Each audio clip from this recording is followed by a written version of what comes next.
Now, in this chapter, we'll learn about air around us. We already know what is atmosphere. The layer of air around the earth is called atmosphere. It is composed of several gases. Now, in this portion, we'll learn about the structure of atmosphere. Atmosphere का 4 different layer होता है: troposphere, stratosphere, mesosphere और thermosphere. तो सबसे पहले जिस layer में हम लोग रहते हैं उसको ट्रोपोस्फियर बोलते हैं। ये डेंसेस्ट लेयर है, इसका डेंसिटी बहुत ज़्यादा है। क्यों? क्योंकि इसमें बहुत सारा पार्टिकल्स है, जैसे डस्ट पार्टिकल्स है, स्मोक है, गैस है, अलग अलग तरह का वाटर वेपर्स है, मतलब sorry not type of water vapours, water vapours है, डिफरेंट टाइप्स ऑफ गैसेज है। तो इस वजह से ये सबसे डेंसेस्ट लेयर है। ये तुम लोगों को लर्न करना होगा कि on an average the temperature decreases at a rate of 1 degree Celsius with every 165 metre ascend. इसका मतलब क्या है कि हम लोग 165 मीटर जब ऊपर जाते हैं तो 1 डिग्री टेम्परेचर कम जाता है। इसको नॉर्मल लैप्स रेट बोलते हैं। इसीलिए हिल स्टेशंस में इतना ठंडा होता है, क्योंकि ऑल्टीट्यूड बहुत ज़्यादा है, हाइट बहुत ज़्यादा है। तो जितना हम लोग 165 मीटर ऊपर जाएंगे 1 डिग्री कमते जाएगा। स्ट्रेटोस्फियर ये ट्रोपोस्फियर के बाद आता है। इनफैक्ट इसमें वाटर वेपर नहीं होता, वाटर वेपर और डस्ट नहीं है, तो इस वजह से इसमें क्लाउड्स फॉर्म नहीं होता है। और ये लेयर में विजिबिलिटी मतलब दिखाई बहुत अच्छे से देता है, तो इसीलिए एयरक्राफ्ट्स मतलब फ्लाइट सारा यहीं पर उड़ता है। और the zone between troposphere and stratosphere is called tropopause. इसमें स्ट्रेटोस्फियर में ओजोन गैस है जो कि हम लोगों को पता है यूवी रेस से प्रोटेक्ट करता है। मेसोस्फियर थर्ड लेयर है, ये कोल्ड लेयर है। यहाँ पर भी temperature generally decreases with increasing altitude, जैसे ऊपर जाते रहते हैं टेम्परेचर कमते रहता है। मीटियोर्स जो हम लोग क्लास 6 में पढ़े थे, वो जो हम लोग पढ़ते कि एटमॉस्फेयर में आते आते जल जाता है, तो वो जनरली मीटियोर्स मेसोस्फियर तक आते आते ख़त्म हो जाता है। Next thermosphere. Above the mesosphere is thermosphere, जहाँ पर एयर और भी थिन हो जाता है, मतलब यहाँ पर गैसेस का कंसंट्रेशन बहुत कम हो जाता है। यहाँ पर आयंस है बहुत सारा। आयंस मतलब चार्ज्ड स्पीसीज, जैसे Cl माइनस, Na+, ये सब नाम सुना हुआ होगा, H+, ये सब के बारे में हम लोग केमिस्ट्री में और पढ़ेंगे। But for now you will have to learn this ion particles. So ions बहुत ज़्यादा रहता है, जिसकी वजह से कम्युनिकेशन में हेल्प होता है। रेडियो वेव्स एक तरह का वेव्स होता है जो कि भेजा जा सकता है, तो जो भी कम्युनिकेशन हम लोग वायरलेस फ़ोन से कर पा रहे हैं, that is because of this layer. इसके बाद 1600 किलोमीटर के अबव एटमॉस्फेयर ख़त्म होने लगता है और वो स्पेस के साथ मिक्स हो जाता है। एयर एंड इट्स कॉम्पोजिशन हम लोगों को ऑलरेडी पता है। ऑक्सीजन, नाइट्रोजन इज 78%, ऑक्सीजन 21% लिखा होता है किसी किसी बुक में, यहाँ 20.9% है। और बाकी सारा गैसेस थोड़े थोड़े कंसंट्रेशन में है, carbon dioxide, other gases, argon, helium, neon and so on. So nitrogen किस काम में आता है? बहुत ज़्यादा क्वांटिटी में, सबसे ज़्यादा क्वांटिटी में यही है। हम लोगों की बॉडी में नाइट्रोजन का नीड ऐसे फुलफिल नहीं हो पाता है विथ एयर। हम लोग फ्रूट्स और वेजिटेबल्स के फॉर्म में जो नाइट्रोजन, जो एसिड्स रहता है, प्रोटीन रहता है, उसी के फॉर्म में लेते हैं।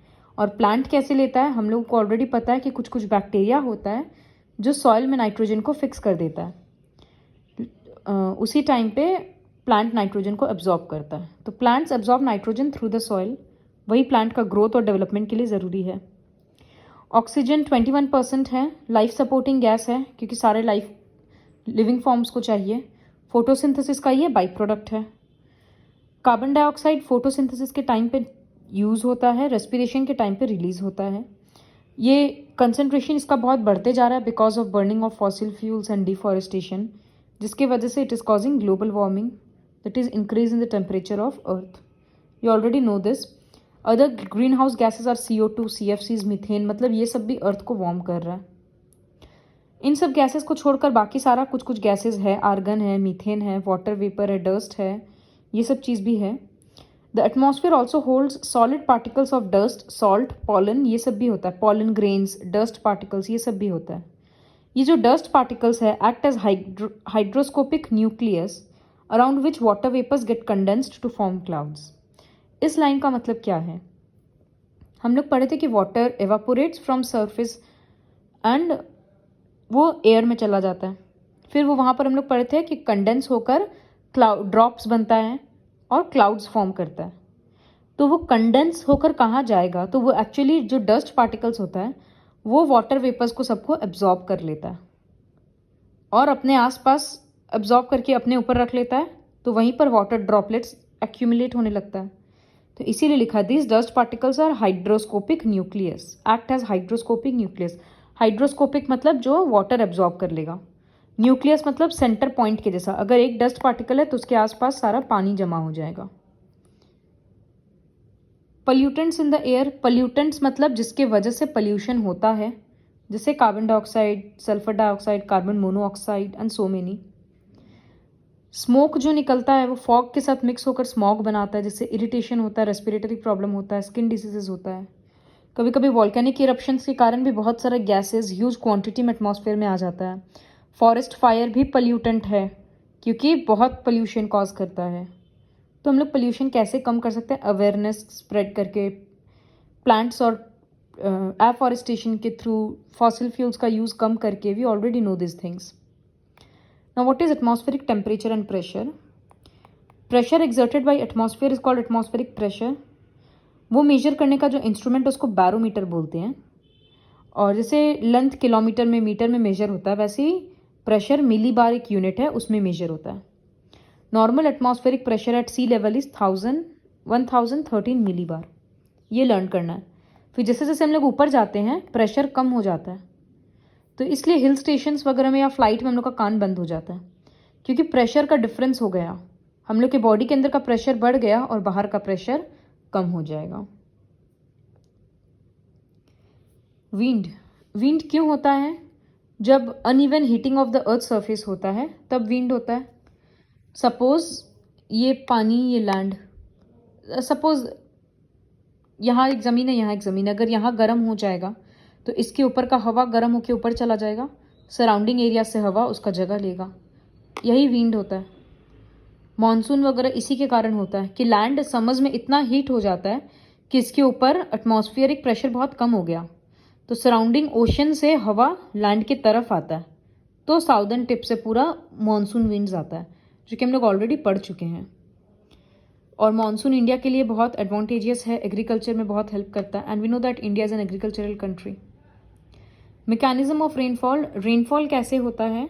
जैसे हॉट एयर राइज होता है तो वो ऊपर जाता है, ऊपर जाकर वो ठंडा हो जाता है। ठंडा होगा तो उसमें जो भी वाटर वेपर था वो कंडेंस होकर वाटर का ड्रॉप्स बन जाएगा। वही एक्यूमुलेट हो होकर क्लाउड्स बनता है। फिर जब क्लाउड्स बहुत हैवी हो जाता है तो वो नीचे आता है in the form of rain. फिर अगर बहुत ठंड होगा तो वो रेन स्नो के फॉर्म में गिरेगा। यही होता है जो कि इस फोटो से दिख रहा है। Rainfall is very important to all as it brings water to the earth, which is essential for the survival of all kinds of life on it. When the rainfall is scarce or very low, it causes drought. Drought मतलब सूखा पड़ जाता है। Rainfall कैसे major करते हैं? ये रहा रेन गॉज इंस्ट्रूमेंट है। तो जैसे बोलते हैं कि 10 मिलीमीटर बारिश हुआ, 4 मिलीमीटर बारिश हुआ, तो वो यहाँ पर बारिश का पानी भर रहा है, जो यूनिट मार्क किया हुआ है। जितना पानी एक्यूमुलेट होगा मतलब उतना मिलीमीटर या सेंटीमीटर का बारिश उस जगह में हुआ। Monitoring weather conditions, weather conditions के लिए दो टर्म आता है, वेदर और climate. So you will have to understand the difference between the two. जैसे हम अभी बोल रहे हैं weather is rainy, but climate तो रेनी नहीं हो जाएगा ना। वेदर मतलब वो 1 घंटा में भी बदल सकता है, 2 घंटा में भी बदल सकता है, पूरा दिन सेम रहकर अगला दिन बदल सकता है। तो what is weather? Weather refers to the state of atmosphere that includes its temperature, pressure, humidity for a specific place for a short period of time. थोड़े देर या थोड़े दिन के लिए जो एटमॉस्फेयर का कंडीशन होता है, कितना बारिश, कितना ह्यूमिडिटी, उसको वेदर बोलते हैं। लेकिन अगर किसी जगह का एटमॉस्फेयर का स्टेट हम लोग देखेंगे 10 साल, 15 साल, 20 साल, उतना ज़्यादा टाइम पीरियड में and over a large area, तो उसको क्लाइमेट बोलते हैं। जैसे today the weather is windy but the climate of India is monsoonal. India का क्लाइमेट ही मॉनसूनल है, ये तुरंत तुरंत चेंज नहीं होता है। It is important for us to know the daily temperature, pressure conditions of the place where we live.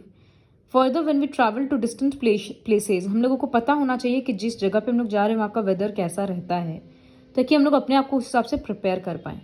ये डेली हैबिट, न्यूज़ में वेदर रिपोर्ट आता है, न्यूज़पेपर्स में आता है, वो सब देखना ज़रूरी होता है। So this is all about air around us.